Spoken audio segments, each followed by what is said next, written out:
Question हमारे पास ये transforming general equation two normal form, यानी किस तरह से आप जनरल इक्वेशन को नॉर्मल फॉर्म में तब्दील कर सकते हैं।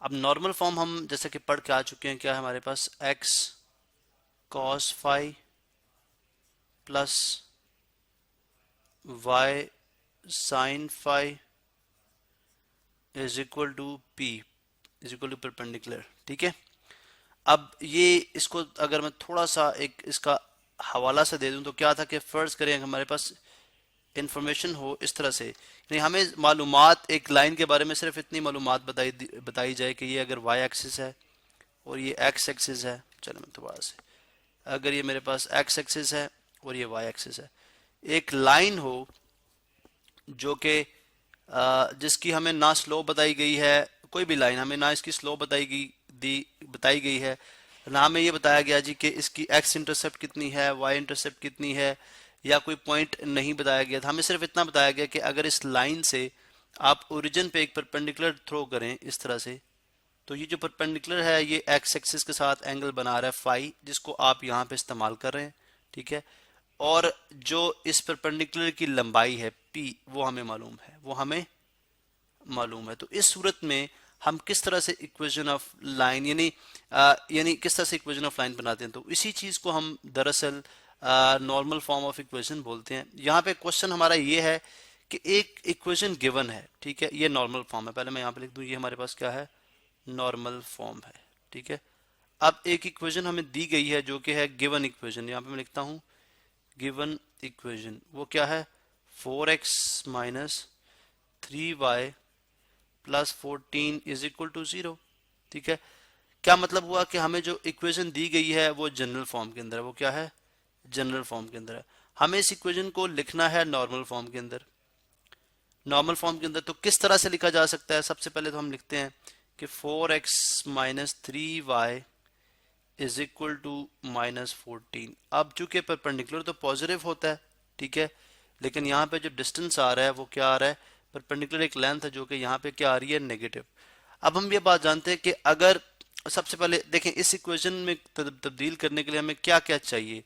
देखें, एक तो हमें चाहिए cos फाई, एक तो हमें चाहिए cos फाई की कीमत चाहिए, ठीक है, साइन फाई कितना होगा ये चाहिए, और परपेंडिकुलर की लेंथ चाहिए। ठीक है, तो अब आप देखें कि साइन फाई या कॉस फाई को मालूम करने के लिए मुझे पता है कि y is equal to M X plus C, जो फॉर्म है इक्वेशन की, जिसको आप क्या कहते हैं, स्लोप। ये स्लोप है और ये क्या है, इंटरसेप्ट। ये स्लोप और ये इंटरसेप्ट। अगर मैं इस गिवन इक्वेशन, जो गिवन इक्वेशन है, इसको अगर मैं इस फॉर्म में तब्दील करूंगा तो मुझे फायदा क्या होगा, फायदा मुझे ये होगा कि उससे मेरे पास स्लोप आ जाएगी, एम आ जाएगी। अब पहले इसको करें तो ये बन जाती है जी -3y, तो जाके क्या हो जाएगा, +3y, तो आ जाएगा 3y एक तरफ और उस तरफ क्या है, 4x प्लस 14 क्या मतलब हुआ, y इज इक्वल टू 3 अगर थ्रू आउट डिवाइड करा दें तो 4/3x प्लस 14/3। इसका मतलब है स्लोप कितनी है, 4/3। स्लोप कितनी है, 4/3। तो यहाँ पे लिखता हूँ m जो है वो किसके इक्वल होती है, वो तो टेंजेंट अल्फा के इक्वल होती है, हम जानते हैं, और वो किसके इक्वल है, 4/3। अब टेंजेंट अल्फा, सॉरी यहाँ पे हम फाई यूज कर रहे हैं, तो tangent phi is equal to 4/3। अब चूंकि 4 जो है वो क्या है, टेंजेंट किसकी रेशो होती है, परपेंडिकुलर ओवर बेस। ठीक है, परपेंडिकुलर ओवर बेस। इसका मतलब है परपेंडिकुलर और बेस का तो हमें पता चल गया, परपेंडिकुलर क्या है, बेस क्या है, लेकिन हमें तो चाहिए cos फाई की वैल्यू और हमें चाहिए sin फाई की वैल्यू। cos फाई x के साथ आएगा, sin फाई y के साथ आएगा। तो हम क्या करते हैं, हम ये करते हैं कि हम अगर परपेंडिकुलर बेस मालूम हो तो हम जानते हैं कि एक राइट एंगल ट्राइंगल के केस में हम अगर हाइपोटेनस करें तो हाइपोटेनस का स्क्वायर किसके इक्वल आ जाएगा, हाइपोटेनस स्क्वायर इज इक्वल आ जाएगा perpendicular square plus base square. ठीक है, या चले मैं डायरेक्ट लिख देता हूँ, स्टेप हम सेव करते हैं, H square.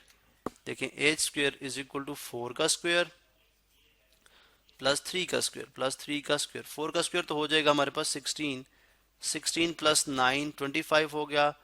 H square is equal 25 है और एच किसके इक्वल आ गया, एच हमारे पास इक्वल आ जाएगा +-5, लेकिन अब हाइपोटेनस चूंकि पॉजिटिव एक लेंथ है तो हम इसको 5 सॉरी +-5 लिखेंगे।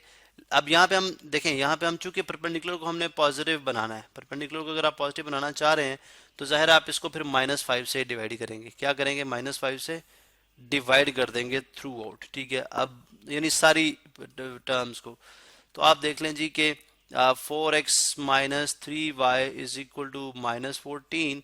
अब हाइपोटेनस, आई मीन हाइपोटेनस लेने के लिए आप माइनस आप जो है 5 से इसको भी डिवाइड कर दें, -5 से इसको भी डिवाइड कर दें और -5 से इसको भी डिवाइड कर दें। तो आप देख लें -4/5x minus into minus plus 3/5y is equal to minus minus से कैंसिल तो 14/5।